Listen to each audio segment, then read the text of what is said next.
Let's look at the next one. It's a culture of cynicism. By the way, anyone got that alive and well in your organisation? Okay, a culture of cynicism. Leaders make promises, fail to deliver. Leaders don't carry sufficient influence to affect how you're thinking, you're feeling, and you're doing on a daily basis. You see, leadership is influence. That's it. That's all there is.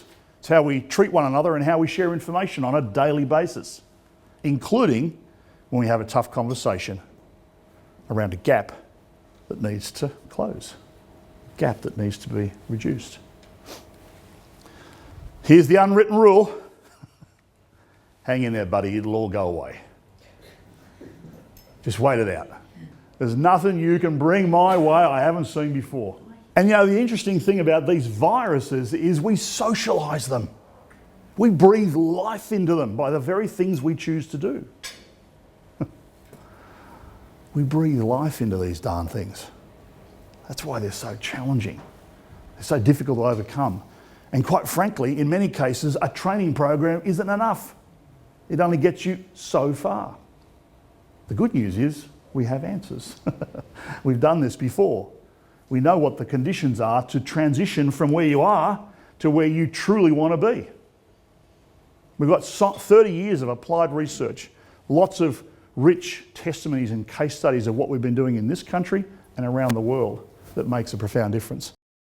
Culture of collusion. We collude with one another. Don't confront me and I won't confront you. That's the unwritten rule. It's an interesting rule, isn't it? This is a social contract I make with my work colleagues. If we agree to do this, I'll look after you and you look after me. We'll survive leadership and management. We'll survive that merger and acquisition. We'll survive that restructure. We'll survive that change. If we can agree, this is the way we'll operate.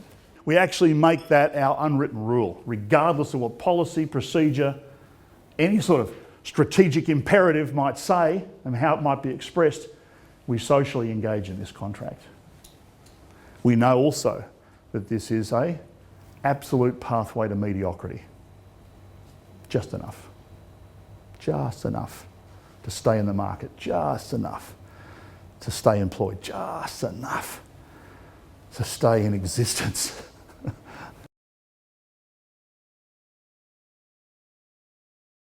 going to demonstrate that to you by looking at a simple animation that helps to describe what we can produce as change leaders in our organisations by removing or reducing the effect of these viruses, by restoring health, particularly in the area of accountability gaps.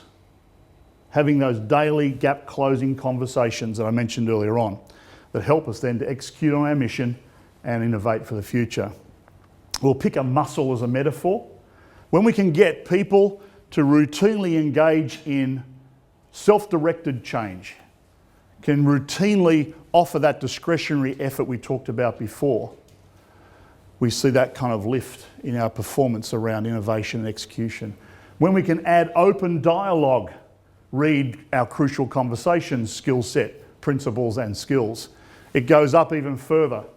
When we can lift it with the whole skill set we're about to work on, this universal accountability, this day-to-day practice of closing the accountability gap, see what happens to innovation and execution. And when we bring along influential leaders as well, people who can deeply affect what people are thinking, how they feel about that and what they do with it, 111% improvement in our ability to innovate successfully for the future, 91% improvement in our capacity to execute our mission, deliver our projects, deliver our strategies for change at a superior level of performance, not a mediocre, adequate level of performance.